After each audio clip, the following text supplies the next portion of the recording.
Buenas tardes y bienvenidos. Masa ul khairi wa marhaban bikum. Bonsoir et bienvenue à cette rencontre virtuelle intitulée Le pouvoir des femmes qui inaugure les célébrations de la francophonie 2021 en Espagne. Merci d'être aussi nombreuses et nombreux connectés avec nous ce soir. Sachez que vous pourrez adresser vos questions à nos intervenants à tout moment, tout au long de ce webinaire par écrit, en utilisant la fonction questions-réponses de votre interface. Sans plus attendre, j'ai l'immense honneur de céder la parole à son Excellence, Madame Fatma Omrani Charghi, ambassadrice de Tunisie en Espagne. Merci beaucoup, Monsieur Portelli. Bonsoir à tout le monde. Bonsoir, chers webbeurs, webbeuses. Je ne sais pas comment on le dit, mais voilà, nous sommes dans cette nouvelle version de nous entretenir entre nous. Et je suis très contente donc d'ouvrir au nom des ambassades francophones en Espagne, à Madrid, cette session du mois de la francophonie avec une de ses premières activités qui justement cadre bien avec la francophonie et ses objectifs depuis la création de la francophonie dans les années 60, mais également qui cadre bien avec notre mois de la francophonie et la décision d'en faire le mois de la francophonie pour elle. Donc aujourd'hui, nous allons parler du pouvoir des femmes et je suis très fière en tant que Tunisienne donc d'être présente avec vous, de suivre le webinaire avec vous, mais également de vous entretenir un petit peu sur ce. Alors j'allais parler en fait de la francophonie et des femmes pour ensuite arriver sur le thème de l'éducation qui préparera pour le futur nos hommes et nos femmes de l'avenir. Donc, merci encore une fois d'avoir choisi que la Tunisie parle au nom des ambassades francophones. Donc, lorsque je regarde les chiffres de la francophonie, je vois que selon ce qui est officiellement indiqué, nous avons à peu près 140 millions de femmes, donc près de la moitié de la population francophone comptabilisée comme francophone dans le monde, avec l'objectif d'arriver en 2050 à 350 millions de femmes qui parleront le français ou, disons, vivront dans des pays qui seront membres de la francophonie d'une manière ou d'une autre. Et pour ce qui est justement des femmes, lors du dernier sommet de la francophonie à Erevan en octobre 2018, la francophonie s'est dotée d'une nouvelle stratégie pour l'égalité entre les hommes et les femmes, les droits à l'autonomisation des femmes et des filles. Et cette stratégie, elle a une vision commune, c'est en fait de pouvoir travailler de manière concertée entre les pays francophones et entre les pays membres de la francophonie, observateurs, membres et associés, de travailler pour donner une plus grande impulsion à l'autonomisation des femmes, aux droits des femmes et surtout à l'éducation et à leur leadership, leur présence au niveau politique.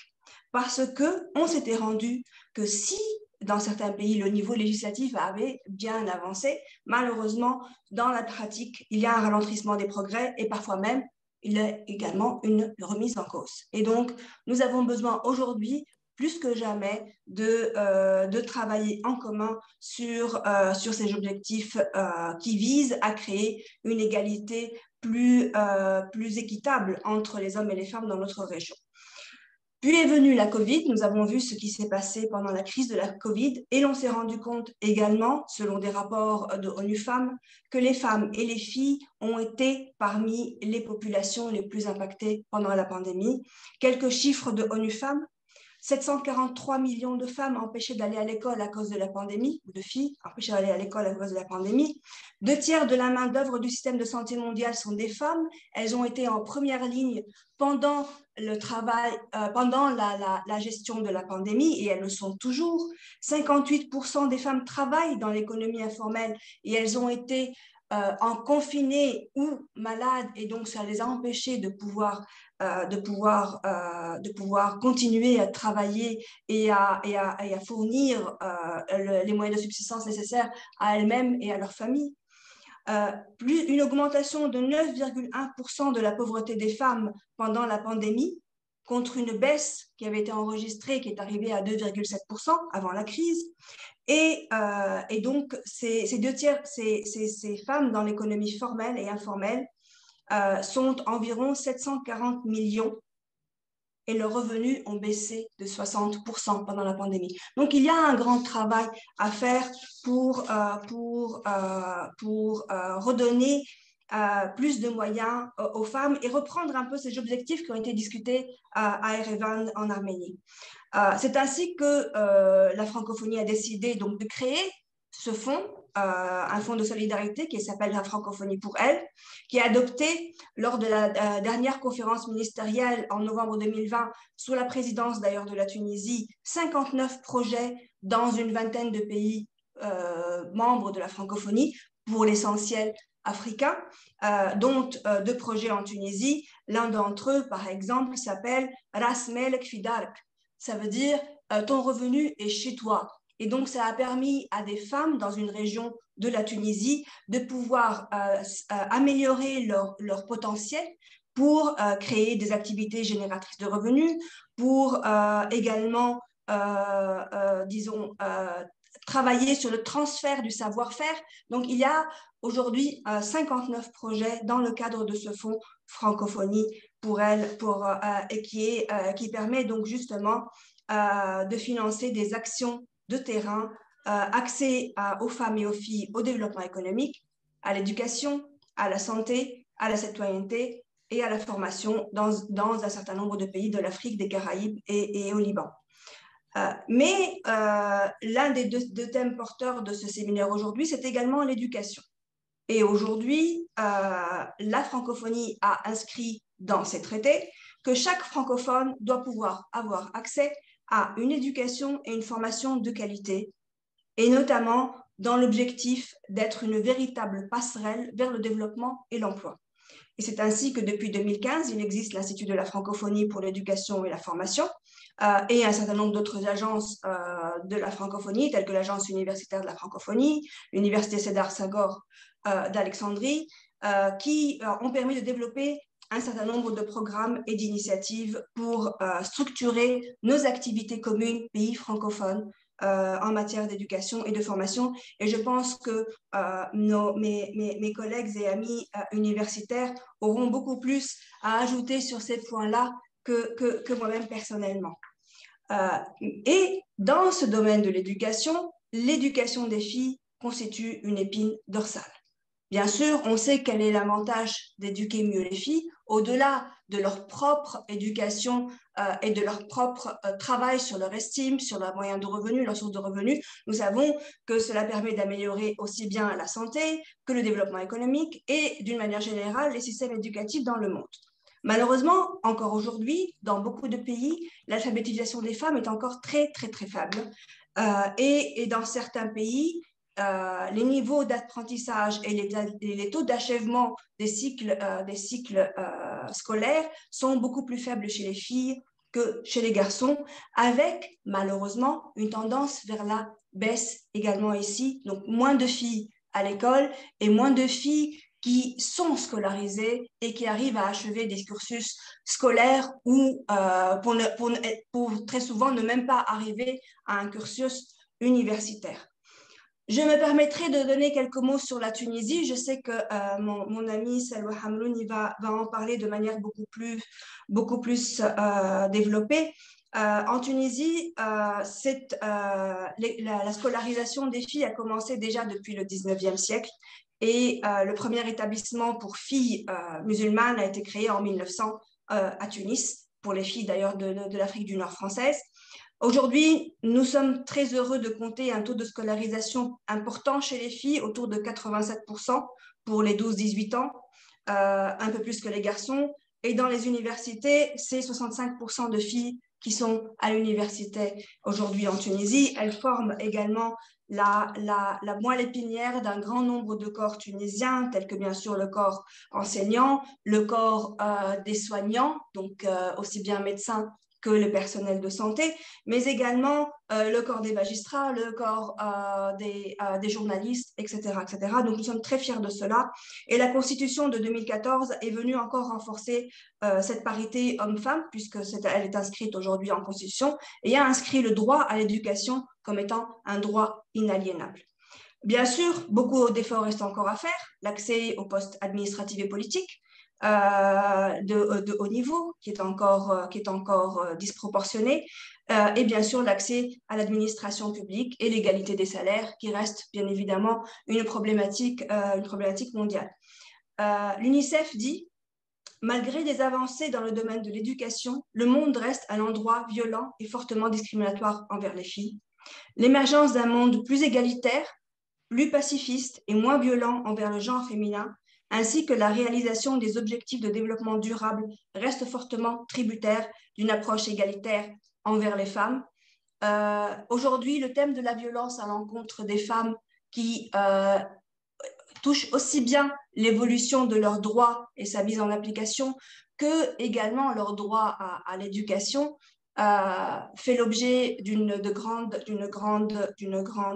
grand débat international, et nous attendons avec impatience la tenue du Forum Égalité des Nations Unies, le Forum Égalité Genre des Nations Unies, qui devrait se tenir normalement au cours de l'été ou après l'été de cette année. Il aurait dû se tenir l'année dernière, mais en raison de la pandémie, il a été déplacé. Il devait célébrer le 25e anniversaire de Beijing, donc 25 ans après Beijing et 10 ans après l'adoption de la résolution 1325 du Conseil de sécurité, qui justement ont pour objectif, avec les objectifs de développement durable numéro 5, d'atteindre la parité et de travailler sur un monde plus équilibré entre les genres.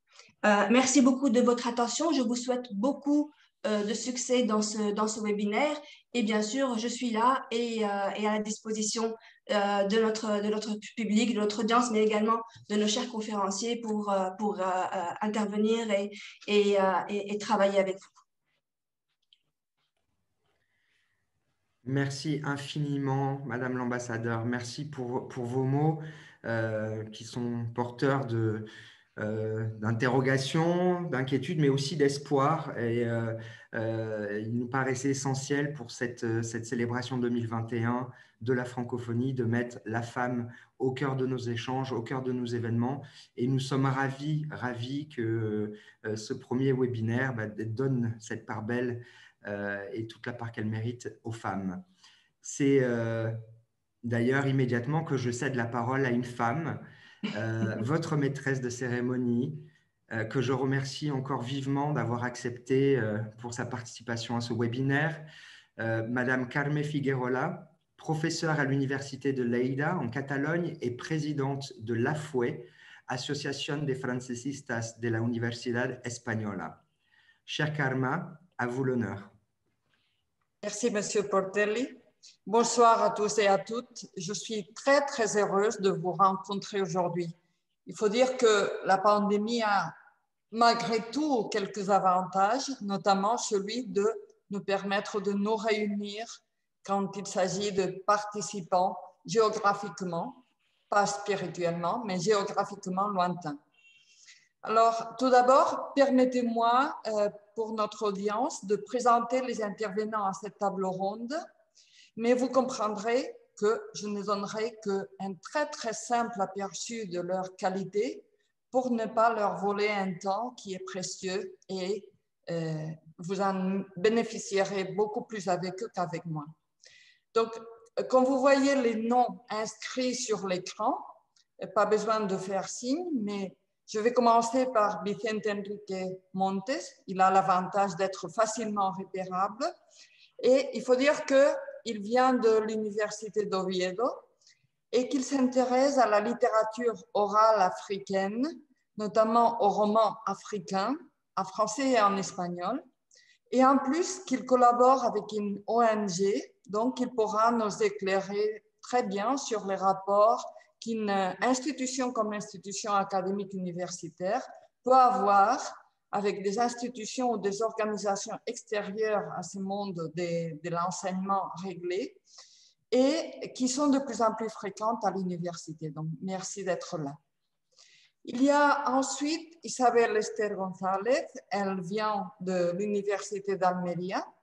Elle enseigne la langue française à l'université et donc sa recherche porte sur la littérature francophone, notamment la littérature francophone africaine et les langues de spécialité. Et ce sont les deux volets qui vont être récupérés, si je ne me trompe pas, lors de son exposé. Merci encore aussi.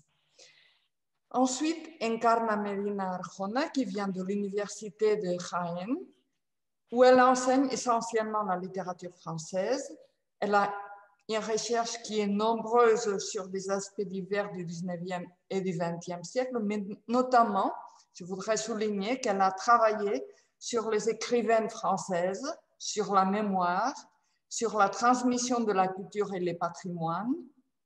Et je voudrais signaler aussi qu'elle est chevalier des palmes académiques, donc ce qui indique ses efforts pour la promotion de la langue, littérature et culture française et francophone. Et je dirais un petit secret, c'est qu'elle est aussi écrivaine, donc elle va nous éclairer à propos de tous ces volets. Et ensuite, je passerai aussi la parole à Ángeles Sirven, qui est professeure de littérature française à l'université d'Alicante. Elle aussi, elle a reçu la distinction des palmes académiques, donc ce qui est déjà une merveilleuse carte de présentation, n'est-ce pas? Et il faudrait dire qu'elle travaille dans le contexte de la théorie littéraire, notamment sur Roland Barthes. Elle a travaillé sur le récit français et les écrivaines et philosophes francophones. Et en plus, elle dirige le groupe de recherche écrivains d'expression française et genre, donc très pertinent pour aujourd'hui. Merci beaucoup. Et ensuite, nous avons avec nous Salwa Hamrouni, excusez-moi ma prononciation, qui vient de l'université de Carthage. Donc, quand je vous parlais des universités géographiquement lointaines, on a combiné les différentes parties de l'Espagne et aussi les côtés nord et les côtés sud de la Méditerranée, ou les côtés sud et les côtés nord, peu importe l'ordre. Elle est spécialiste en droit international et en droit constitutionnel. Elle est en plus secrétaire générale de plusieurs associations en rapport avec ces domaines.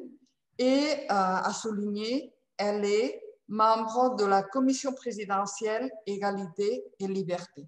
Donc, merci encore d'avoir bien voulu participer à cette table ronde.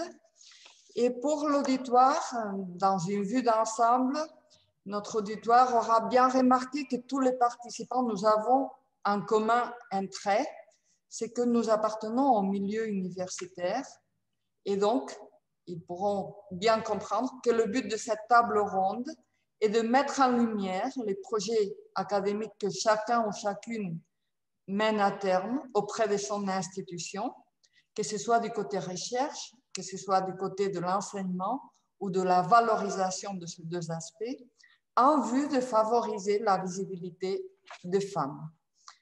Madame l'ambassadeur l'a déjà avancé, le sujet a une importance non négligeable car l'enseignement supérieur, qui autrefois était un privilège pour une élite, est de plus en plus accessible à la majorité des gens, y compris naturellement des femmes.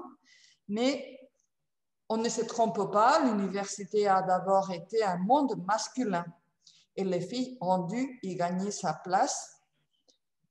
C'est juste qu'on agisse pour que ça continue encore parce que la longue marche en avant des filles à l'université n'a pas été un long fleuve tranquille.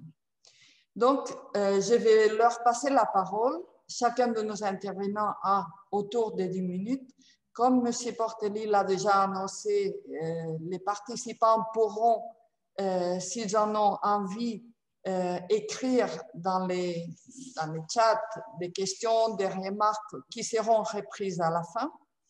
Et sans autre mots, je vais passer la parole donc à Vicente pour qu'il commence avec l'exposition de ces projets. Merci. Merci. Bonsoir.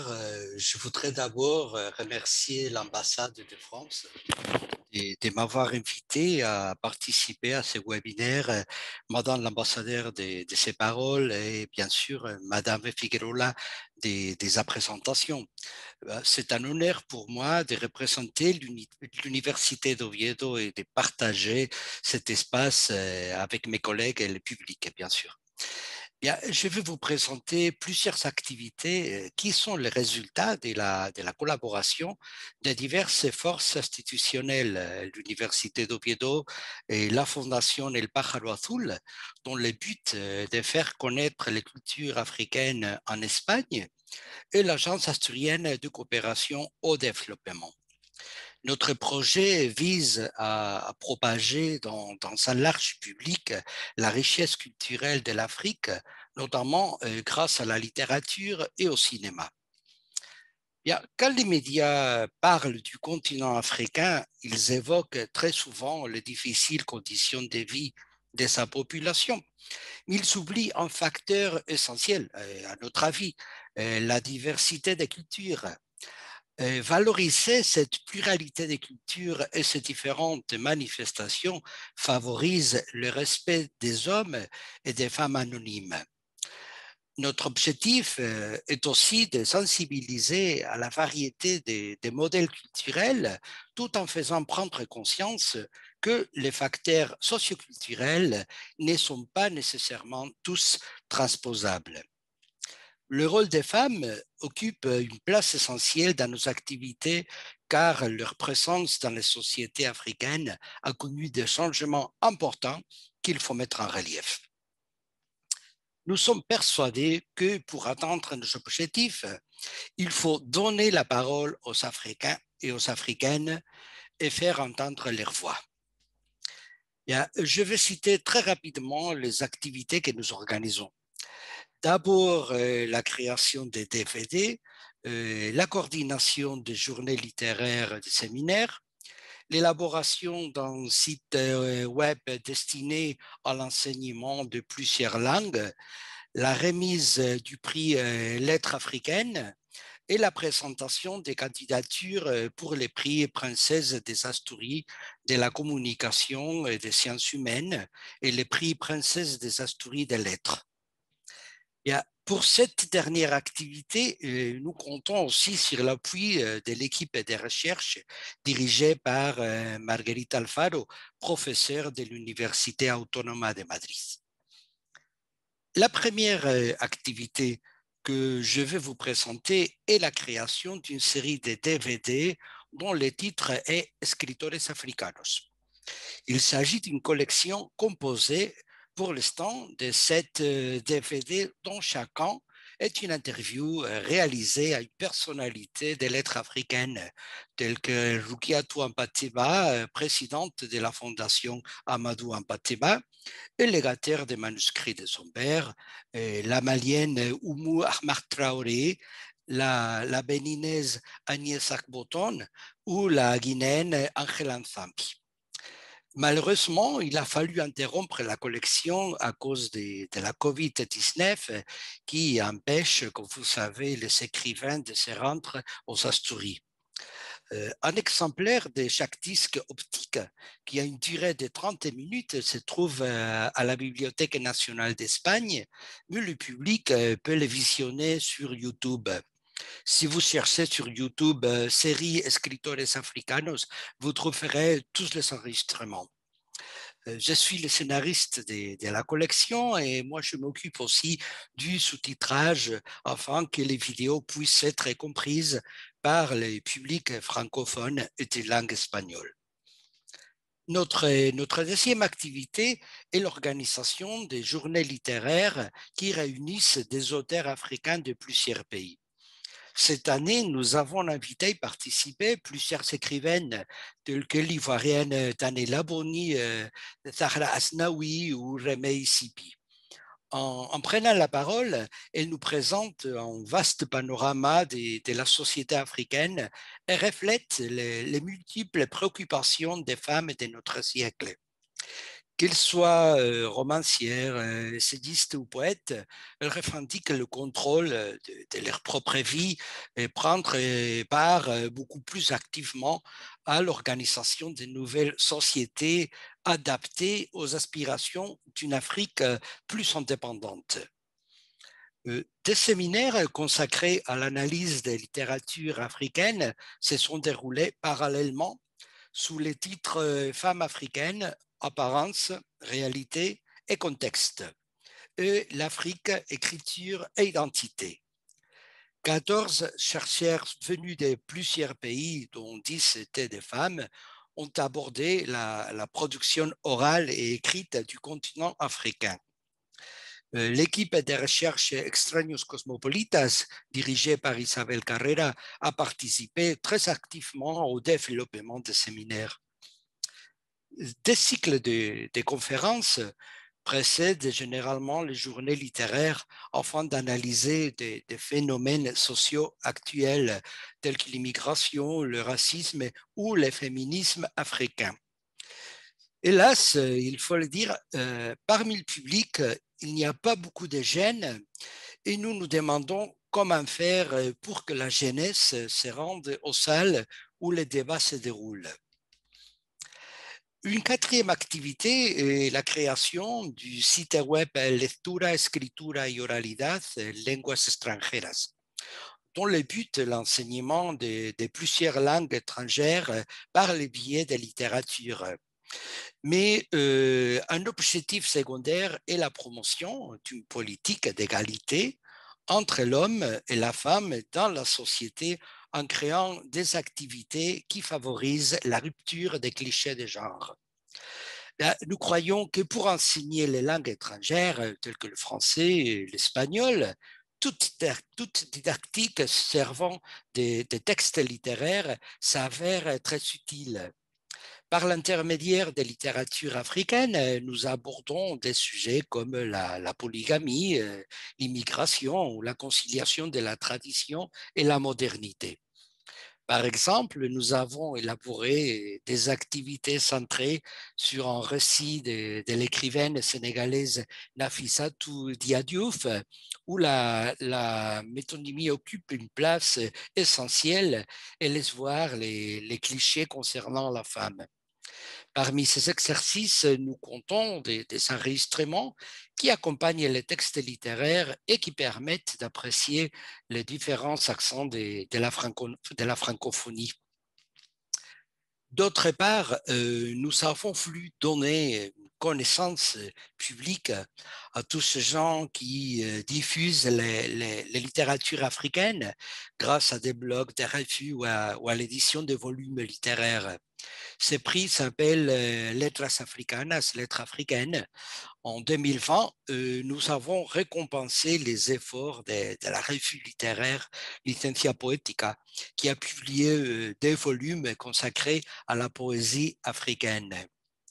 Et pour finir, depuis un mois, nous proposons plusieurs candidatures au prix Princesse des Asturies pour récompenser la production littéraire de quelques écrivaines africaines. Eh bien, j'espère, j'étais peut-être un peu rapide, mais j'espère vous avoir clairement montré comment 3 institutions peuvent réunir leurs efforts et agir ensemble de manière plus visible et efficace pour créer un espace où les Africains en général et les femmes en particulier prennent la parole afin de montrer leur vision de l'Afrique, ses rapports au monde. La littérature s'avère ainsi un excellent moyen d'oser dire et de se dire en évoquant l'Algérienne Maïssa Bey pour affirmer une variété d'identités souvent ignorées en Europe. Je vous remercie vraiment de votre attention. Merci beaucoup. Je vous remercie. Pendant que vous parliez, nous avons partagé les liens vers les sites que vous aviez cités. Donc, je suis sûre qu'on pourra ensuite en reparler avec le public. Et je vais passer le tour maintenant à Isabel Esther González. Merci.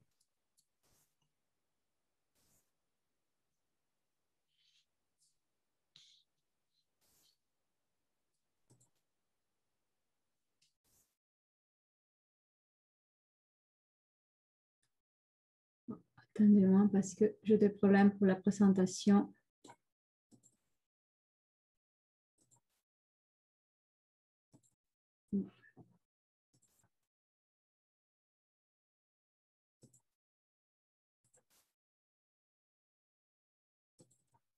Je ne sais pas si vous voyez la présentation. Isabelle, on la voyait, là on ne la voit plus. Ouais. Voilà.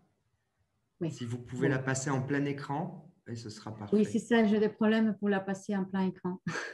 Alors, normalement, c'est le petit bouton tout en haut à gauche. Mais oui, mais c'est...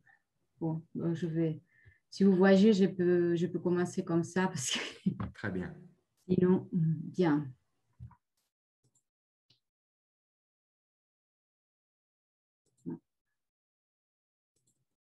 Bon, c'est son...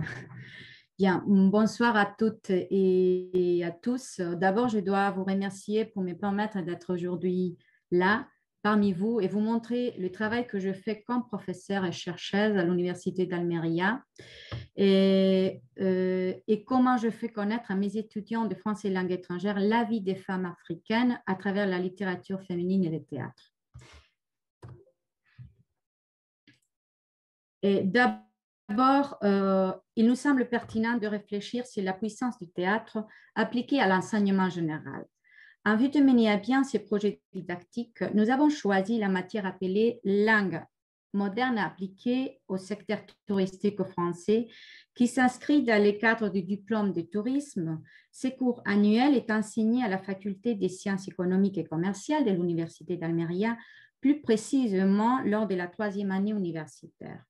Il est à noter que les 67 heures de cours présentiels sont réparties en deux groupes, 46 heures correspondant à des classes théoriques et 21 heures à des classes pratiques. Nous commencerons à travailler cette activité pendant les heures consacrées aux classes pratiques, même si évidemment les répétitions théâtrales dont je parlerai plus amplement plus tard se feront dans un autre créneau horaire et en dehors des horaires académiques. Étant donné que l'évaluation finale de nos étudiants se compose de deux parties, une partie écrite et une partie orale, nous développerons dans ces projets les compétences orales. Dans ce contexte, nous avons réalisé la révision de nos guides pédagogiques en mettant l'accent sur la phonétique et la phonologie. Notre principal objectif sera la bonne prononciation de nos élèves en français. Dans ce même ordre d'idées, notre deuxième objectif sera celui de connaître l'identité de notre interlocuteur. En effet, si notre finalité est d'avoir une communication fluide, nous devons partager le même canal linguistique et nous devons être tout à fait conscients du contexte social de notre communicateur, car cela nous permettra d'avoir un échange culturel sans ambiguïté entre deux individus d'origine différente. En définitive, quel est notre objectif? Notre but est de bien former les futurs professionnels du tourisme à travers l'étude des femmes dans la littérature et la société africaine francophone. Pourquoi? Parce que nos étudiants doivent connaître et comprendre la culture de la diversité et spécificité des composantes de la communauté francophone. Comment allons-nous utiliser le théâtre comme ressource pédagogique dans nos classes? Sans perdre de vue les deux piliers qui guident notre motivation, une bonne prononciation de la langue française et une connaissance approfondie de toutes les cultures francophones, notre contribution pédagogique sera de faire voyager nos élèves dans d'autres pays francophones à partir des adaptations théâtrales de romans d'écrivaines africaines. Cette méthode de travail nous permettra de redonner la voix et la parole à ces personnages féminins jusque-là réduits au silence. Si les écrivaines choisies dans notre sélection de textes prennent leur plume pour écrire le quotidien de leur peuple, nous serons les porte-paroles, les griottes ou les troubadours du récit que ces femmes nous racontent en première personne en langue française. Le résultat du travail de cet atelier sera la représentation dramatique d'une pièce de théâtre qui aura lieu la semaine du 23 avril de chaque année académique journée du livre et jour férié de la faculté des sciences humaines de l'Université d'Almeria. La langue de notre représentation théâtrale sera le français. Le lieu, l'Aula Magna de la faculté des sciences humaines, adapté à cet effet, avec des tables mobiles, rideaux et un éclairage de scène. Nous ne serons pas les seuls à monter sur scène ces jours-là. Les étudiants du diplôme d'études anglaises adapteront avec leurs professeurs une œuvre en anglais et les élèves d'espagnol langue étrangère et du diplôme d'études hispaniques feront autant en espagnol. De cette façon, nous atteindrons un des principaux objectifs proposés par les groupes d'innovation pédagogique auxquels nous appartenons et qui s'appelle Sur scène le théâtre en tant que ressource pédagogique. Le centre d'intérêt de ces groupes est de promouvoir le théâtre dramatique et montrer ses bienfaits dans l'éducation supérieure. Mais quel texte littéraire allons-nous adapter dans nos cours de français? Les auteurs choisis se sont centrés sur ce que l'on considère comme la toile de fond de la vie d'une femme en Afrique: le silence, la polygamie et l'excision. Je vous montre d'abord les textes littéraires des écrivaines sénégalaises que nous avons mis sur scène les années précédentes.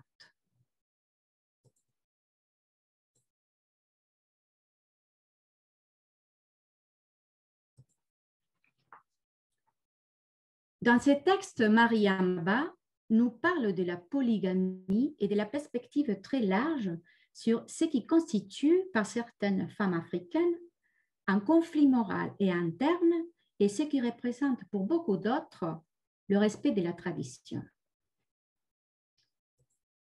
Et Avatiam, qui détaille l'excision à partir d'entretiens avec deux femmes africaines de toutes les couches sociales. Chacune parle d'elle-même, isolée chez elle, et sans rien savoir du reste du monde. Ce qu'elles vivent, à leurs yeux, est tout à fait normal puisqu'elles sont nées femmes. Cependant, le fait de prendre la parole et d'en parler avec leurs propres mots constitue déjà une prise de conscience. C'est la première fois que des femmes africaines, n'appartenant à aucune association, décrivent la réalité de leur existence, de leur quotidien. C'est le grand mérite de ces romans, de donner la parole aux voix silencieuses de l'histoire. Les groupes de recherche Femmes, Littérature et Société de l'Université d'Almeria, auquel nous appartenons en tant que membres actifs, s'est réuni pour élaborer un plan de diffusion des activités et actions à mener pour la promotion de ces projets didactiques. De là est venue l'idée de sortir du cadre universitaire et nous avons créé une pièce de théâtre représentée dans une petite ville d'Almeria, Los Gallardos, où habitent des femmes sénégalaises. Pour cela, nous avons dû traduire en espagnol l'adaptation théâtrale d'une si longue lettre de Mariam Ba. Ce micro-théâtre a eu lieu lors de la première conférence sur les femmes célébrée le 8 mars dernier, où nous avons également pu profiter d'une table ronde avec la présence des femmes sénégalaises. Un spectacle musical et de danse a clôturé cet événement en fusionnant les flamencos et la danse du ventre. Voici quelques moments de l'événement.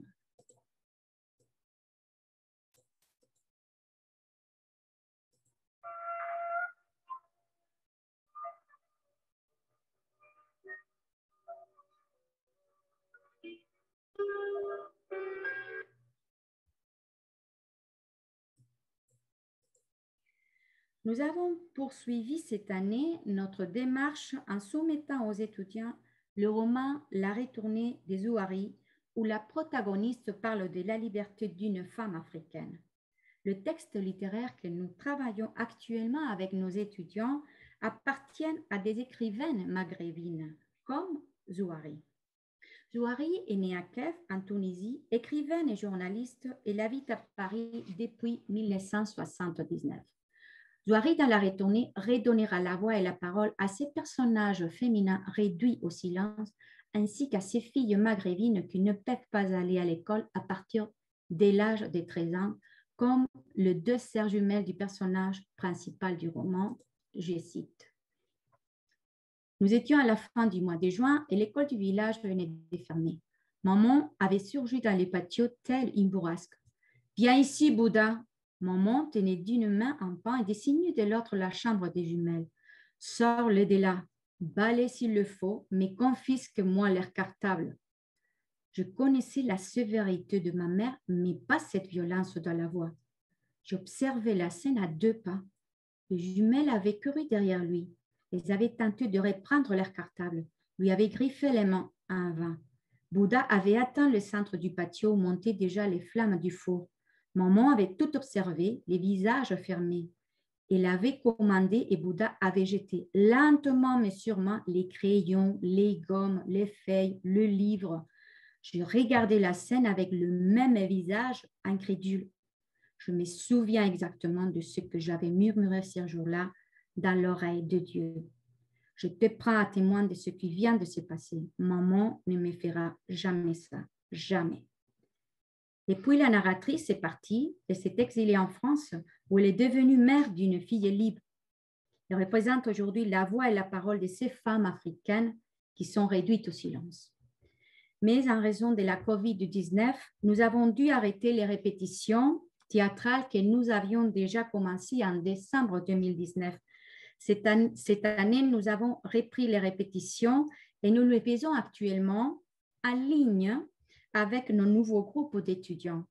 Comme cette adaptation théâtrale de la retournée des Ouaris ne pourra pas être représentée, nous réaliserons un court-métrage qui sera diffusé sur les sites Internet de l'Université d'Almeria ainsi que dans d'autres médias plus généralistes à l'extérieur du milieu universitaire. Malheureusement, on ne sait pas quand nos étudiants pourront se réunir pour réaliser ces courts-métrages. Pour conclure, les étudiants participants ont apprécié cette initiative pédagogique de manière très positive, non seulement les compétences linguistiques acquises et l'amélioration de la communication orale en langue française, mais aussi son caractère interdisciplinaire. Cette expérience d'enseignement nous a permis d'apporter notre grain de sable à la discussion académique sur le modèle et le rôle des femmes africaines dans leur société. Nous pouvons dire que notre but a été de transformer notre analyse littéraire en voyage culturel. En d'autres termes, la finalité de cet exercice a été d'extraire les témoignages de vie décrites par ces personnages féminins de l'Afrique francophone pour les raconter à notre tour, le faire connaître à travers nos étudiants et éveiller les consciences. Merci beaucoup de votre attention. Merci à toi, Esther, par ce voyage au-delà de la culture presque et qui montre à quel point les arts peuvent bien montrer la diversité, peuvent bien mettre en valeur cette pluralité qui est celle de notre monde. Encarnación, c'est à toi maintenant. Oui, merci. Merci. J'attends que Esther... Isabelle, il faudrait arrêter votre présentation. Voilà. Voilà. Merci. Bien, bonjour à toutes et à tous. Je tiens avant tout à remercier Madame l'ambassadeur, sa présence, l'Institut français de l'ambassade de France pour l'organisation de cette activité, particulièrement à Monsieur Sébastien Portelli et à l'Association de la France aussi. Remercier également le bureau de la FUE et à sa présidente, Madame Carmen Figuerola, d'avoir pensé à moi pour cette table ronde. Merci. Et mon propos, je l'ai divisé en 3 parties. J'irai du plus simple et jusqu'à ce que je crois le plus important. Premièrement, je vais faire pour ma part d'abord une brève présentation de ma recherche personnelle dans le domaine du pouvoir des femmes en relation avec le langage. Pourquoi la langue française et les femmes? Au début, l'écriture et la transmission du savoir se faisaient en latin. Et les femmes, normalement, étaient illettrées, des illettrées. Mais voilà qu'avec la langue vernaculaire, avec cette langue maternelle, cette langue française, se produit l'arrivée sur la scène littéraire de l'illettré. Et non seulement ces écrivaines sont illettrées, mais en plus, elles vont écrire sur le désir, c'est le cas des femmes troubadours, elles vont écrire de transgressions, comme Marie de France, et encore critiquer l'amour courtois, dans le cas de Christine de Pisan, qui va louer même le mariage heureux. Donc voilà comment ce premier pouvoir des femmes par rapport au littéraire est relié à la langue française. La promotion de la femme autrice et de la langue française, c'est le même combat. Comment expliquer la violence déchaînée contre les écrivaines? Par exemple, la notion de poète voyant que nous associons avec Rimbaud, qui en a parlé, et que tous les manuels de l'histoire, de la littérature célèbre Rimbaud pour cette notion du poète voyant, eh bien, Rimbaud l'a tout simplement volé à Malvina Blanchecotte, qui en avait parlé au XIXe siècle, avant Rimbaud, dans Impression d'une femme. Et que Rimbaud, c'est un livre que Rimbaud avait lu et même avait noté dans les marges. Misogynie, donc, qui la valide, à qui elle bénéficie. J'ai adossé mes recherches à la différence des sexes et ce qu'elle induit à l'histoire des écrivaines, à quel point elle structure l'histoire littéraire. Ma démarche s'appuie sur la différence du langage sacré et du langage profane. Plusieurs paragraphes de la Bible reprennent l'idée de péché et celle du pouvoir du langage, deux concepts présents dans les discussions sur l'éloquence au XVIIe siècle. Lorsque les essais développaient les différences entre l'éloquence sacrée et l'éloquence profane, entre celle due à l'inspiration divine et celle qui naissait du travail de l'orateur. Parce que le champ lexical lié au développement de la notion de sublime a en commun qu'ils appartiennent pour l'essentiel au registre des passions, c'est-à-dire de la fureur, de l'enthousiasme, de la véhémence du côté du locuteur, du ravissement, du pathétique du côté du récepteur. Il faut penser donc qu'expression et réception trouvent dans le cadre de la rhétorique sacrée une résonance spécifique, puisque parce qu'inspiration divine, elle est bonne par essence. Tandis que la femme n'avait pas accès à cette rhétorique sacrée, à cette inspiration divine, donc son discours n'est pas reconnu comme bon par essence. Et les femmes étaient exclues de cette éloquence sacrée parce qu'elles étaient illettrées. Le grec et le latin n'entrent dans le cursus d'enseignement qu'à partir de la fin du XIXe siècle. Le prédicateur sur sa chair, avec un E, est le maître des émotions. Le sublime dans l'éloquence est parce qu'il prend sa source dans le verbe divin, car ses effets sont visibles dans la passion du prédicateur. L'orateur est alors dans la position d'un médiateur entre Dieu, source de la parole sublime, et la foule des pécheurs. L'écriture de la femme est passionnée aussi, est véhémente. Par contre, elle est considérée une Ève solitaire, tentée et fautive, usagère et manipulatrice du langage. Quand les hommes écrivaient, ils écrivent sur cette voix de la femme, on parle d'éclat de la voix, elle traîne encore sur ses lèvres d'enfant, la voix fraîche. Il s'agit d'un mélange érotique de timbre et de langage, ces sons de la langue qui ne cherchent pas la clarté du message, mais dans une perspective de jouissance, au style de Barthes dans le plaisir du texte.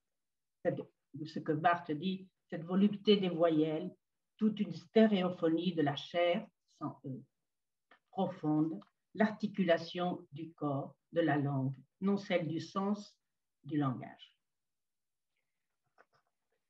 Par contre, la formation de l'écrivaine arrive avec le courage des mots face à la culpabilité de s'écrire que leur imposait l'école, l'abbé, le lycée, le censeur, son père, la société.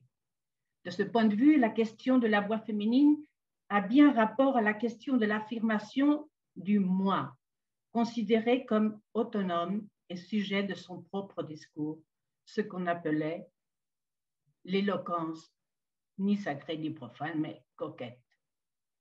Le pouvoir des écrivaines est dans le fait de succomber au péché des mots.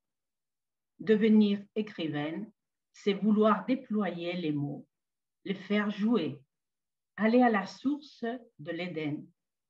Le paradis est l'effet des bonheurs d'écriture. Dans un deuxième temps, je présenterai le travail que l'on fait dans mon département de Lengua y Cultura Mediterránea avec d'autres universités espagnoles dans le domaine de la francophonie et des études de genre ou d'histoire des femmes.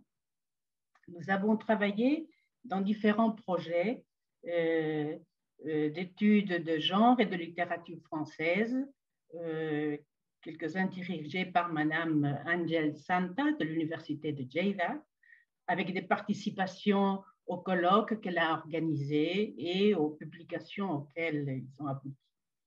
Nous avons également mis en place entre l'Université de Lleida et l'Université de Jaén un doctorat, Mujeres, Género y Estudios Culturales, qui entre 2004 et 2010 a été suivi par une soixantaine d'étudiants et d'étudiantes, avec la soutenance d'une trentaine de thèses. Et à partir de cet enseignement de troisième cycle sont nées les journées internationales Mundo de Género, Territorio de Escritura, dont nous avons célébré très récemment la 9e édition avec la participation de Esther, de Carmen, d'Ángeles. Nous collaborons aussi depuis 2016 avec le groupe de recherche Escritoras de Expresión Francesa y Género de l'Instituto Universitario de Investigación de Estudios de Género de la Universidad de Alicante, dont la responsable est Madame, notre collègue ici, Ángeles Sirven Ramos. Et pour finir, pour conclure, je vais essayer de présenter. Voilà. Bon. La section de français du département de langue et culture méditerranéenne de l'Université de Jaén a dirigé 2 projets de coopération internationale. Le premier, grâce à l'appel du ministère des Affaires étrangères et espagnol entre 2009 et 2013, avec la faculté de lettres de l'Université Qadi Ayad de Marrakech. Nous avons, par exemple, élargi le fonds de la bibliothèque de cette faculté avec des bouquins de langue, culture, géographie, histoire. La faculté de lettres de Marrakech ne comptait avec aucune salle informatique et nous l'avons dotée de 2 salles, en tout 40 ordinateurs et 4 tableaux numériques. Dans notre projet, il y avait toujours un objectif de développement de l'égalité durable et de l'égalité homme-femme.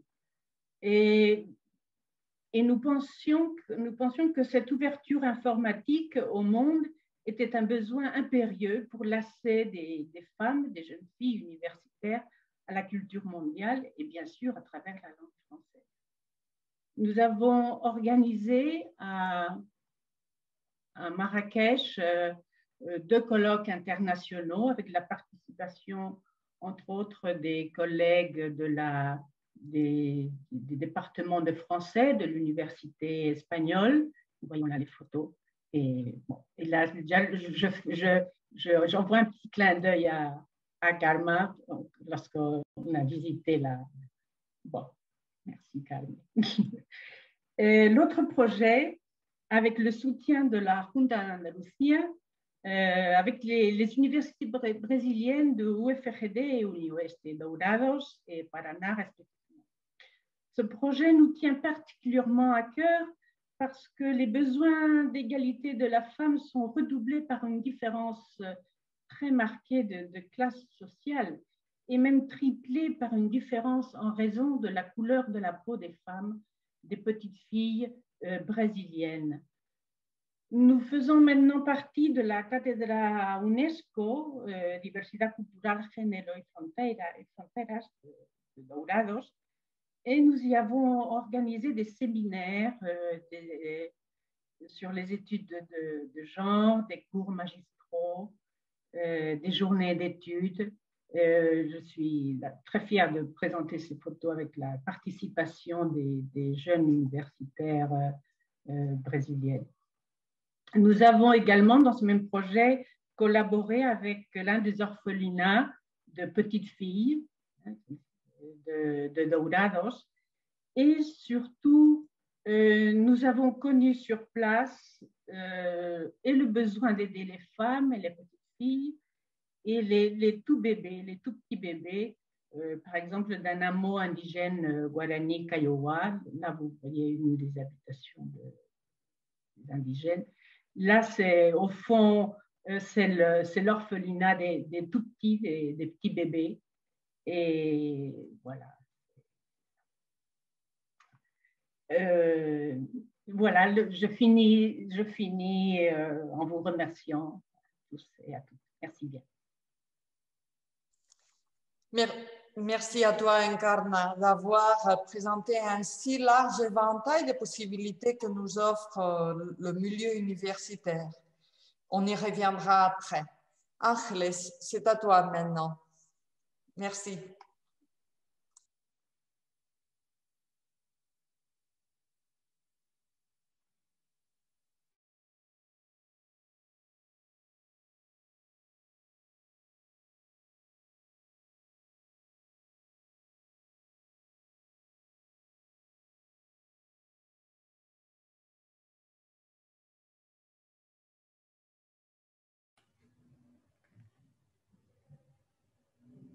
Karma? Alors, Encarna, les micros sont coupés. Voilà. C'est vrai. Merci. Monsieur Portelli. Bon, je reprends. Je disais bonsoir à toutes et à tous et je voulais tout d'abord remercier l'ambassade de France à Madrid et particulièrement vous, Monsieur Portelli, et pour votre invitation à participer dans ce webinaire organisé dans le cadre des célébrations de la francophonie 2021. Et on m'a proposé dans cette table ronde virtuelle, sous le chapeau « Le pouvoir des femmes », de faire allusion aux recherches, projets et activités visant une meilleure inclusion des femmes en tant qu'écrivaines. Nous nous sommes bien engagés à l'Université d'Alicante dans la visibilité des femmes et en ce qui nous concerne et des femmes écrivains. Nous sommes bien conscients sur la problématique du genre et cela est déjà bien évident dans les universités qui, telle celle d'Alicante, a créé des observatoires sur le genre et dans les différentes facultés et même des vice-présidences et actuellement el vicerrectorado de Igualdad, Inclusión y Responsabilidad Social. Des différents instituts de recherche aussi se sont mis en place. Et notre institut universitaire de recherche dans les études de genre est de caractère pluridisciplinaire et appuie les initiatives de recherche scientifique dans les études sur les femmes et le genre. Dans notre faculté des lettres, et particulièrement la section d'études françaises, nous avons eu une conscience particulière d'investissement, disons, de la nécessité et de visibilité de textes et des recherches sur les écrivaines d'expression française. C'est à ce propos qu'on a organisé depuis le siècle dernier, et c'est littéral car on a commencé en 1997, un séminaire bisannuel Femmes Littérature. dans lequel ont participé de nombreuses écrivaines et chercheuses françaises et des pays francophones. On ne peut pas les citer toutes, mais bon, au moins Hélène Cixous et Annie Leclerc, dans la littérature subsaharienne, et Pierrette Herzberger-Fofana, qui était la première à établir un corpus des écrivaines francophones, pardon, de l'Afrique noire. Et en ce qui concerne la littérature québécoise, au moins citer la présence de l'écrivaine et essayiste Nicole Brossard. Bon, les thèmes concernant les femmes et les genres sont déjà habituels, comme nous le savons tous, toutes en master et en doctorat, mais bien moins au niveau des licences. En ce sens, nous nous considérons pionnières dans l'Université d'Alicante dans ce besoin de visibiliser la contribution réelle des femmes écrivains dans le monde de la culture, mais depuis déjà la licence. Ainsi, l'ancienne licence de philologie française a offert aussi depuis les dernières années du XXe siècle une matière sur escritoras francesas en la historia de la literatura, qui se maintient actuellement dans notre grado de estudios franceses en tant que littérature française et genre. Nous sommes fiers de notre engagement dans la formation intégrale et plus juste de nos élèves en ce qui concerne l'histoire littéraire et l'histoire culturelle. Pendant des années, les écrivaines ont été quasiment absentes dans le manuel d'histoire de la littérature.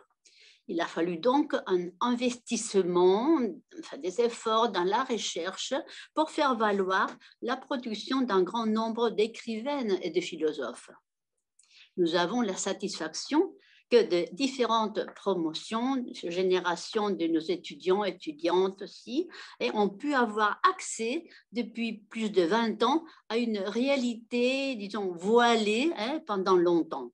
À savoir, le véritable rôle est que les écrivaines, et dans ce cas-ci, les écrivaines d'expression française, ont eu au long des siècles dans le monde culturel et intellectuel, ainsi que les différentes causes pour lesquelles on a maintenu dans l'oubli tellement de noms et de productions importantes.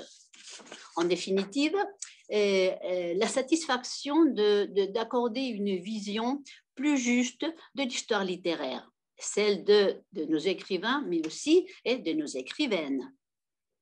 Il faut que les étudiants, que les étudiantes sachent que la conscience sur la condition des femmes, sur la valeur et le pouvoir des femmes n'est pas l'or du féminisme, ou disons des féminismes du XXe siècle.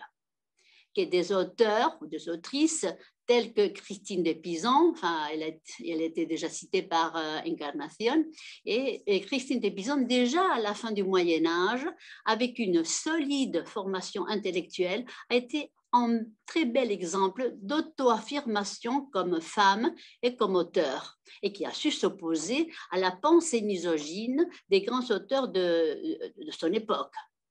Que non pas seulement nous devons à Marie de Gournay, et c'est beaucoup, l'édition des essais de Montaigne, mais qu'elle a été aussi une grande humaniste qui a maintenu une correspondance assidue avec les grands humanistes européens et qui nous a laissé un grand nombre d'articles sur toutes les préoccupations du moment.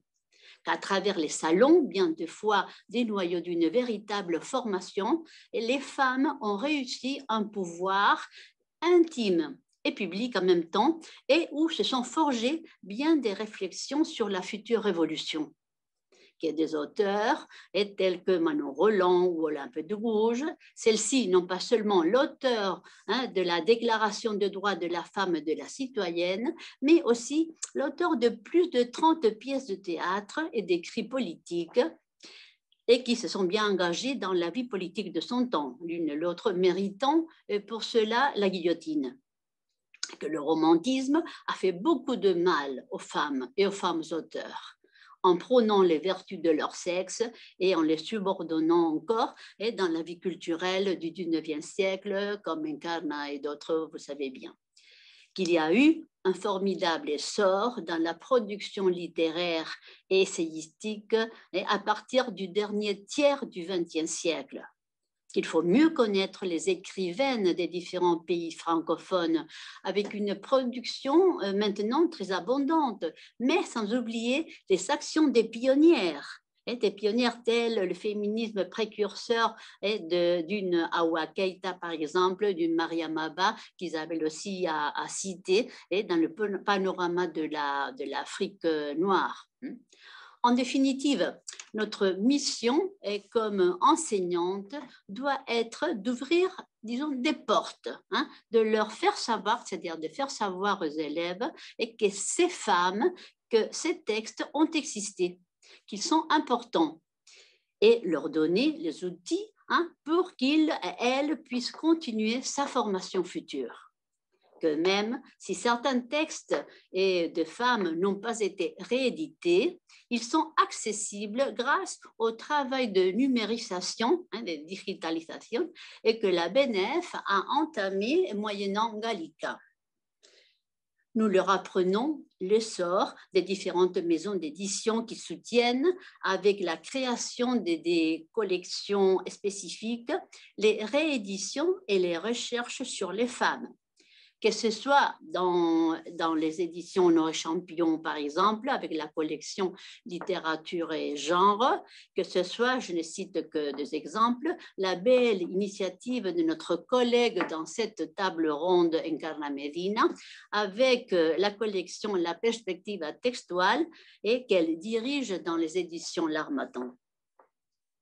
Il faut rappeler et mettre en valeur des initiatives comme celle de Martine Redd de proposer aux éditions Gallimard, et pour favoriser la lecture des textes des écrivaines françaises, la collection Folio 2 €. Alors, voyez qu'avec ce prix très modeste, 2 €, on a publié et fait connaître 20 textes de femmes. C'est une très belle initiative à mon avis, et pour un large public de divulgation de textes de femmes de différentes époques. Il faut mettre en relief aussi le travail important des associations comme celle de la CFR, Société internationale pour l'étude des femmes de l'Ancien Régime, et qui développe un grand dictionnaire et des autrices françaises, ainsi que la publication des différentes pièces de théâtre des écrivaines, et un genre qui, quant à elle, est encore très, très méconnu. Nous ne cessons pas dans notre objectif, dans notre engagement et dans la visibilisation et étude des femmes écrivains. En décembre 2019, nous avons dédié le numéro 34 de la revue Féminismos précisément à l'état présent de la recherche en littérature française et genre, bilan et nouvelles perspectives, où nous avons fait connaître, et Encarna aussi a participé, nous avons fait connaître les recherches dans des différents domaines sur les écrits de femmes et du genre. Nous y avons annoncé la parution à ce moment-là imminente d'une très belle publication, très importante publication, les 2 volumes d'une histoire culturelle des femmes en littérature, coordonnée aussi par Martine Redd dans les éditions Gallimard. Nous avons créé aussi dans ce numéro un répertoire des recherches sur les femmes écrivains et des différents membres de notre association nationale AFUE, et dont la présidente Carme Figuerola nous accompagne aujourd'hui, des recherches qui ont été exposées dans les colloques que l'association a encouragés tout au long des années. Bon, je vais conclure déjà en disant qu'il ne s'agit pas seulement d'un engagement féministe, féministe pour faire valoir les femmes qui le méritent, mais aussi de justice dans la recherche scientifique et dans la contribution réelle des femmes à l'histoire de la culture. Merci de votre attention. Merci à toi, Ángeles, d'avoir rappelé et évoqué tant d'activités foisonnantes autour de la femme et de la femme écrivain. Je ne voudrais pas voler plus de temps et je passerai donc la parole à Salwa Hamrouni.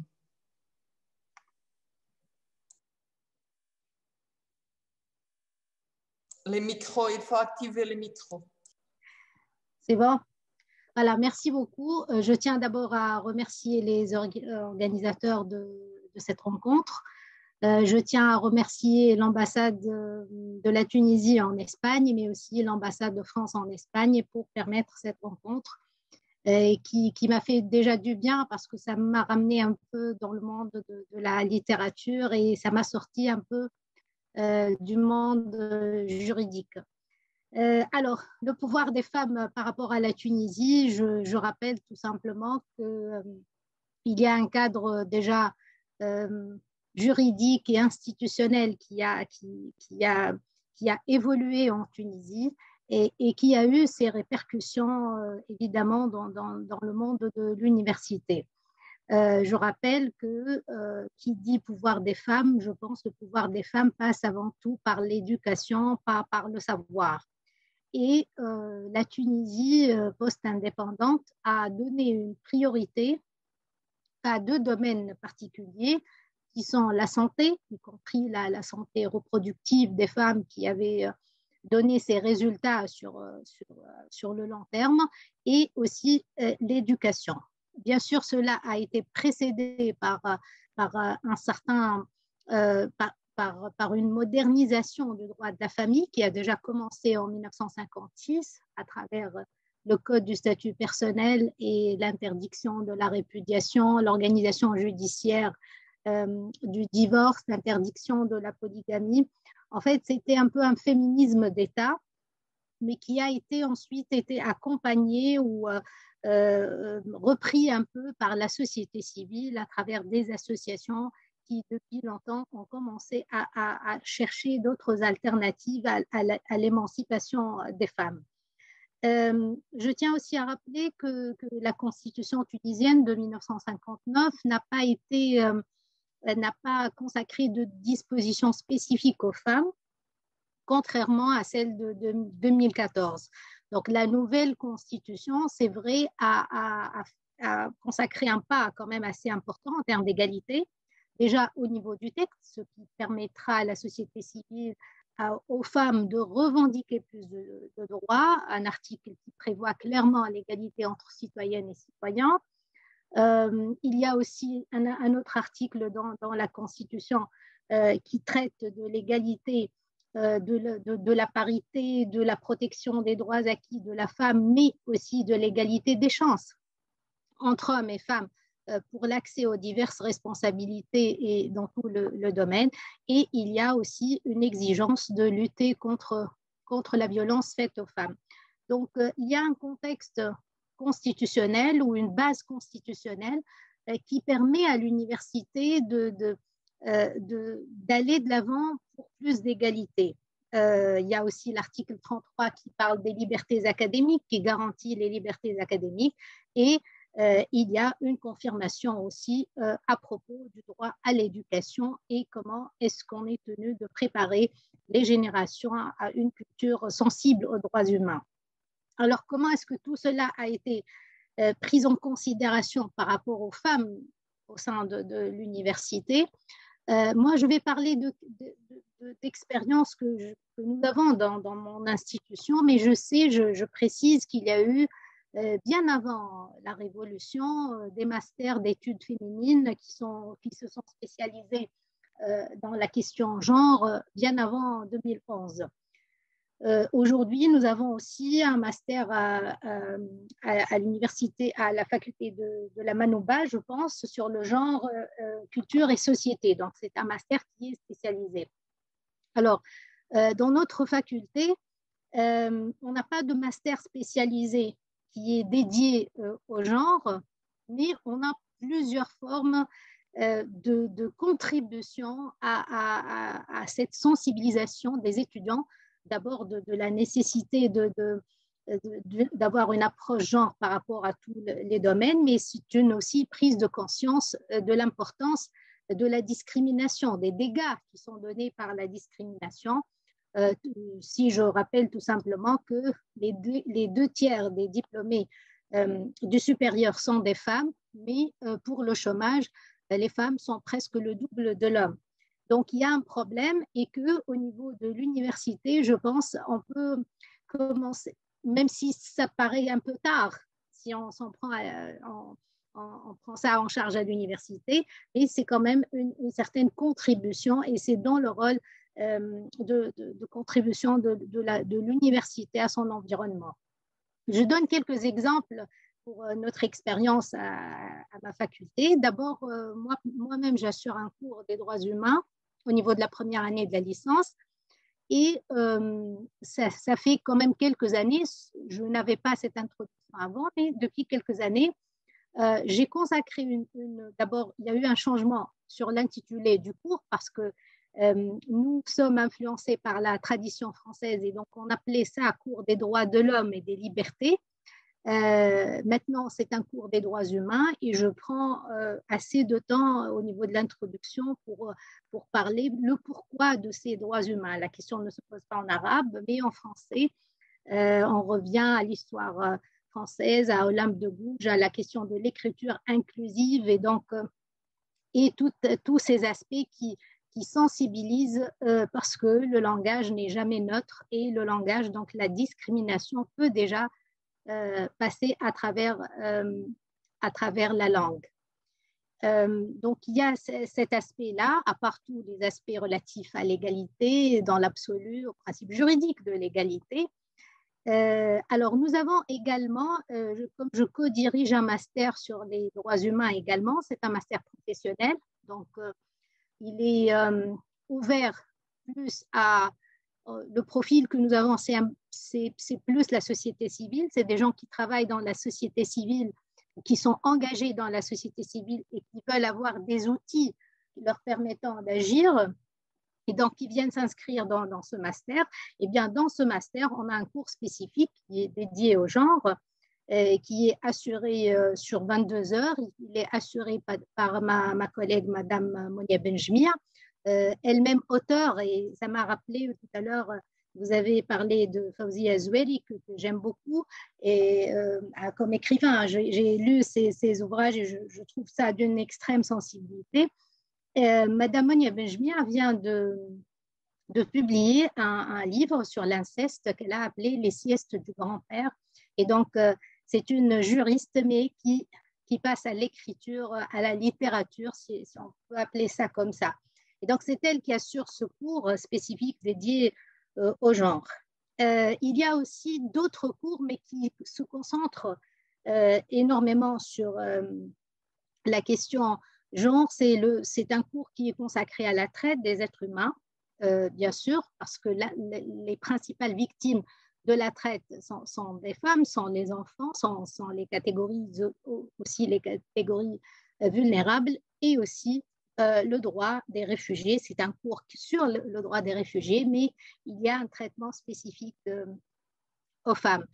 Nous avons aussi dans la faculté, je viens de citer l'article 46 de la Constitution qui met à la charge de l'État l'obligation de lutter contre la violence. On a eu une loi contre la violence à l'égard des femmes et suite à cela, on a fait une clinique juridique. C'est une clinique juridique de droit pénal, mais qui est dédiée à la lutte contre la violence faite aux femmes. Donc, c'est un travail qui se fait avec la société civile, qui offre la possibilité aux étudiants en droit, pendant leur cursus et sous la direction, bien sûr, d'enseignants, de travailler sur des cas réels en collaboration avec des avocats, des ONG, des institutions nationales ou internationales sur la question donc de la violence faite aux femmes, sur l'accès à la justice, sur l'assistance judiciaire aux femmes victimes de violences. Et donc, je pense que cette clinique, ça permet quand même d'établir un lien entre les études théoriques et le monde réel et la société civile, et ça sensibilise énormément les étudiants à ces questions. Je termine peut-être sur une note qui est assez quand même positive, puisque je prends l'exemple de mon institution, mais déjà au niveau national, je commence que les choses commencent à s'améliorer au niveau de l'université, je ne parle pas de prise de pouvoir, mais ça change quand même par rapport à quelques années. Par exemple, sur 5 facultés de droit, nous avons 3 doyennes aujourd'hui, ce qui est très important. Dans mon institution, nous avons un conseil scientifique où le nombre des femmes est le double que celui des hommes. Je suis présidente de l'association tunisienne de droit constitutionnel dont le bureau est composé de 7 femmes et d'un seul homme. Nous avons à la faculté aussi une autre association, c'est l'association tunisienne des sciences administratives, qui est dirigée par 6 femmes et un homme. Et donc, ça évolue énormément et il reste quand même beaucoup de choses à faire. Je suis contente d'avoir Madame l'ambassadeur ici parce que c'est une femme, mais on sait par exemple que la diplomatie n'est pas très, très féminisée jusque-là, que les postes politiques en général ne sont pas très, très ouverts aux femmes. Et je pense que les études, les recherches, que l'université peut faire avancer les choses parce que c'est des études qui sont scientifiques, mais dont le but, c'est d'agir sur la prise de décision et de changer la société. Je pense foncièrement qu'on peut changer la société à travers l'université. Voilà, je m'arrête là, mais si vous avez des questions, j'ai envoyé un petit texte pour être distribué après, mais si vous avez des questions, je suis prête à vous répondre. Et merci beaucoup. Merci à vous, c'était vraiment très intéressant et je trouve que ça complétait beaucoup les points de vue des autres participants parce que la volonté des femmes et des femmes écrivains a beau vouloir être, mais sans le côté législatif et judiciaire, c'est difficile parfois d'y arriver. Alors, merci à tous d'avoir très bien respecté le temps d'intervention. Nul doute que vos interventions auront capté l'attention de notre auditoire. Je n'ai pas vu de questions, mais les questions peuvent encore être posées. S'il y a des questions, je peux les lire par le chat. Sinon, je vais profiter de ma position pour lancer une petite question à vous tous participants.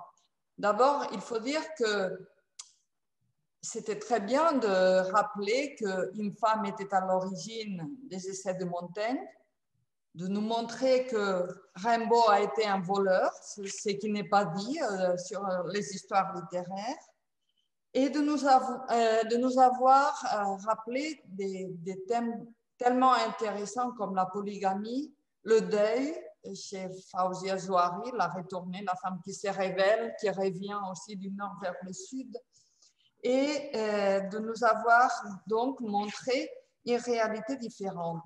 Mais vous avez parlé des clichés. Plus précisément, je pense que c'était Vicente qui avait mentionné que les activités étaient destinées à contrefaire des clichés. Alors, je voulais vous poser une question.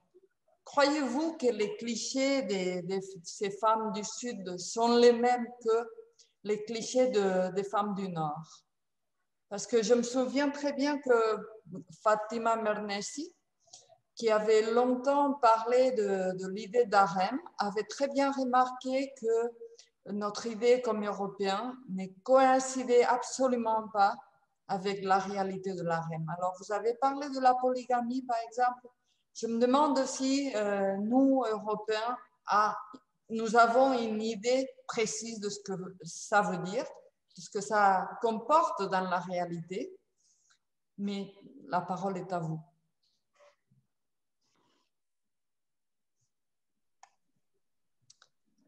Bien, bonsoir Karma. Oui, bon, je pense que ce sont des réalités tellement différentes que les clichés sont aussi très différents. C'est pour cela que je pense que quelquefois les écrivaines africaines sont assez critiques aussi avec les femmes européennes. Et puis donc aussi on parle de féminismes aussi très différents. Je pense qu'il y a pas mal de différences entre les féminismes européens et les féminismes africains. Et alors, moi, j'ai constaté souvent dans la salle des conférences qu'il y a un petit conflit parce que, alors là, les écrivaines africaines, ils disent que, voilà, que leur lutte est bien différente. Et je ne sais pas si vous êtes d'accord, mes collègues, mais, mais je pense qu'il y a, en fait, il faut parler de féminisme pluriel. Et alors là, donc tous ces féminismes ont des clichés spécifiques et différents. Vous permettez? Oui. Oui, alors oui, je pense que je suis partiellement d'accord sur ça. C'est mon sentiment en tout cas. C'est peut-être pas prouvé scientifiquement, mais je pense on peut partager. Il y a plusieurs clichés qui sont partagés, tout simplement parce qu'ils sont tous issus de caractéristiques qui sont communes à toutes les sociétés patriarcales. Parce que à des degrés différents, qu'on soit en Europe, en Afrique ou dans n'importe quelle région du monde, il y a toujours au fond un certain conservatisme par rapport à la question des femmes. Bien sûr que ça prend des formes différentes. Je pense même que parler comme ça dans l'absolu d'un féminisme africain, ça ne rend pas vraiment compte d'une réalité homogène, je veux dire, ni même européen d'ailleurs.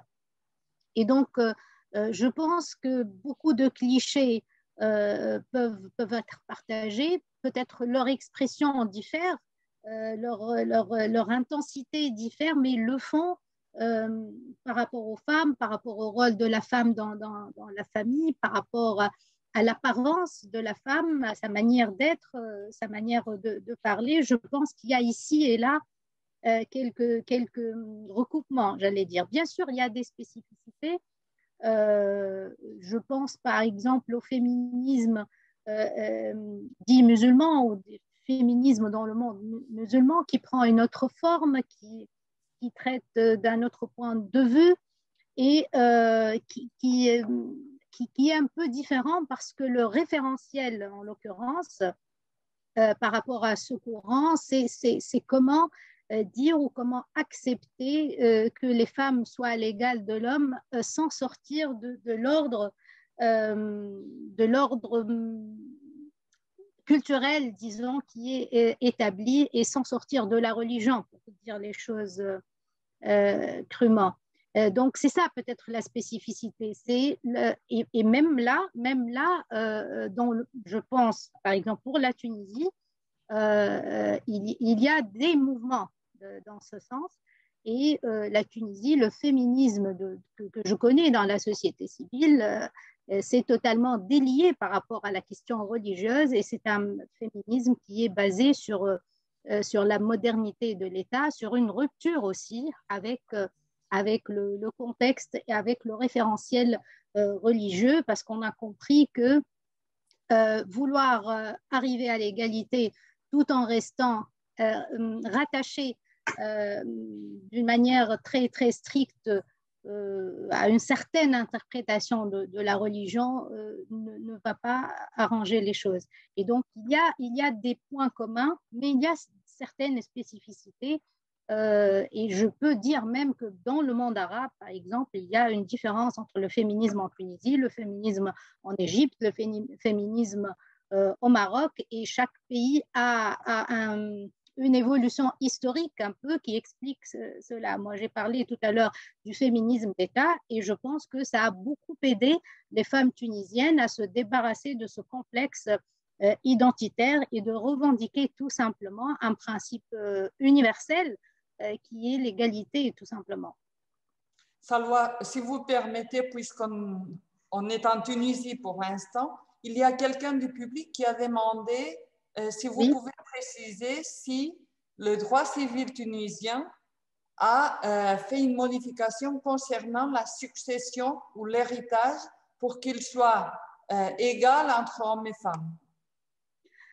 Malheureusement, non, pas encore. Vous m'avez présenté tout à l'heure comme membre de la commission de la COLIB, qui est la commission qui a préparé le projet de loi sur l'égalité, mais dans l'héritage. Et malheureusement, ce projet de loi n'a pas été adopté par le pouvoir législatif. Et c'est un projet qui a été, qui a suscité énormément de débats. Je pense que c'est déjà ça, parce que la question de la succession était avant discutée dans des cercles féministes un peu restreints, un peu fermés.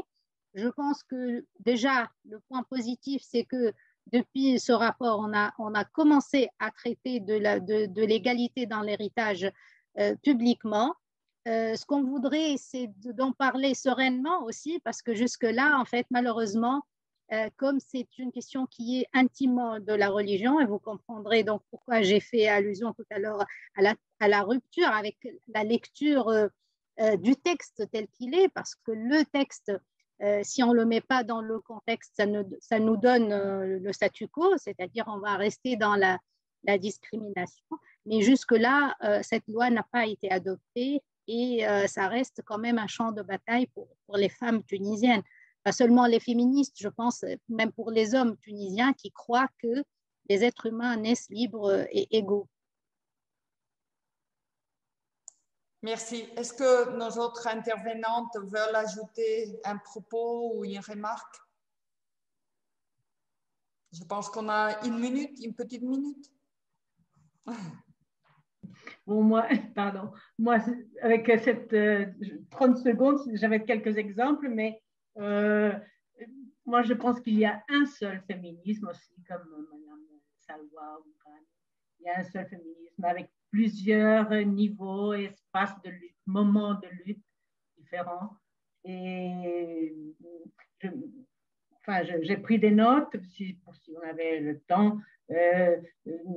Une thèse qu'on a dirigée à l'Université de Rennes avec une doctorante palestine qui a fait sa thèse sur les territoires occupés, les associations de femmes dans le territoire occupé, et leur lutte était bien différente d'une autre qui a fait une thèse sur les femmes du monde rural à Rennes.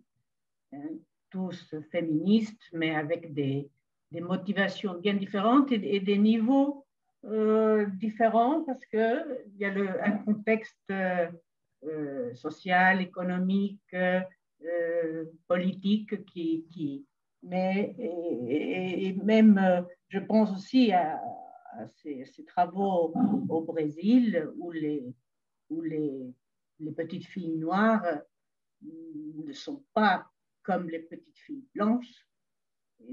Donc, leur féminisme, quand elles vont grandir, ne va pas être le même que celui des blanches. Ou même le féminisme qu'on pourrait commencer, si jamais on peut commencer à travailler avec les femmes indigènes, ne sera jamais comme les femmes de la ville, parce que les petites filles indigènes n'ont pas le droit d'aller dans les rues des villes du Brésil. Donc, il y a différents niveaux, très différents niveaux. Merci. Merci donc. Je voudrais finir cette séance en remerciant d'abord les participants de leur contribution, d'avoir respecté les normes, d'avoir participé à ces partages en définitive des deux choses essentiellement pour moi, de nous montrer comment l'enseignement supérieur donne les choix aux femmes, donne des opportunités, nous permet de mener une vie indépendante, mais à quel point cette voie de changement est remplie encore de défis pour permettre aux femmes d'accéder à de nouveaux postes. Et je voudrais aussi remercier aux auditeurs qui ont suivi les expositions. Et je tends la perche à l'ambassade parce que vous voyez bien que nous sommes bavards quand il s'agit de sujets intéressants. Alors, l'année prochaine, pour la francophonie, il faut que ce soit une journée pour la femme et que ça dépasse largement 1 heure. Enfin, je vous remercie et à la prochaine, j'espère. Merci infiniment, Karma. Merci à tous nos intervenants. C'est toujours une réelle frustration, ces temps de parole limitée. Effectivement, vous avez raison, surtout quand on a un débat aussi intéressant. Nous vous promettons de penser à des formules pour l'année prochaine ou à d'autres événements qui nous permettront de vous donner davantage de temps de parole. Des personnes, des auditeurs sur le chat nous ont demandé des références, des listes d'auteurs, etc. Nous allons travailler après le webinaire avec tous les collègues pour voir comment nous pourrons partager au mieux l'information avec nos chers auditeurs. Avant de clôturer ce webinaire, j'aimerais céder la parole à Madame l'ambassadeur de Tunisie, qui, je pense, est toujours présente avec nous. Oui, oui, je vous vois, ça y est. Oui, merci beaucoup. Je suis toujours là. J'ai suivi le webinaire pendant toute sa durée. Vraiment très intéressant. Et je pense que, comme vous l'avez dit, Madame Figuerola, une journée ou un peu plus de temps de toutes les manières et un peu plus de structuration, en faire quelque chose peut-être un peu plus développé. Et nous sommes à votre disposition, bien sûr, avec mes collègues à l'ambassade pour travailler sur ce sujet. Et je pense que vous avez compris que l'ambassade de Tunisie voulait s'impliquer davantage dans des activités de francophonie. Par contre, je voulais juste conclure de mon côté, pour ce qui me concerne, sur la préparation du sommet de la francophonie qui se tiendra à Tunis en novembre prochain, le 20 et 21 novembre. Vous savez que le thème, c'est la diversité dans la connectivité, travailler sur le numérique et sur la connexion entre les pays de l'espace francophone. Cela passe également à travers peut-être un point de travail sur la question du genre dans la connectivité. Nous avons vu combien pendant la pandémie, parce que nous avons à ce moment-là vu l'importance de la contribution du web dans les débats publics, combien il était plus facile de trouver des femmes connectées et que l'on pouvait se connecter davantage aux femmes grâce à ce travail du numérique. Donc, je pense qu'il y a une grande ouverture très positive à travers le prochain thème du sommet. Voilà. Merci infiniment, merci. Il est temps de nous quitter. Vous verrez sur le chat, je viens de copier-coller le lien vers la programmation complète des événements de la francophonie 2021 en Espagne, co-organisée donc en partenariat avec toutes les ambassades francophones présentes en Espagne. Petit appel pour nos auditeurs. Le prochain webinaire aura lieu le vendredi 12 mars à la même heure. Ce webinaire vous apportera une vision, une plongée dans l'entrepreneuriat féminin en temps de Covid. On espère vous retrouver nombreux lors de ce webinaire, nombreux et nombreuses, bien évidemment. Un immense merci à tous nos participants, nos participantes et à tous nos auditeurs. Nous vous souhaitons une très, très belle soirée et un magnifique week-end francophone. Au revoir. Au revoir. Merci, Au revoir. merci à Merci. tous et à toutes. Au revoir. Merci. Merci. Au revoir. Au revoir. Gleich, on disait gleich.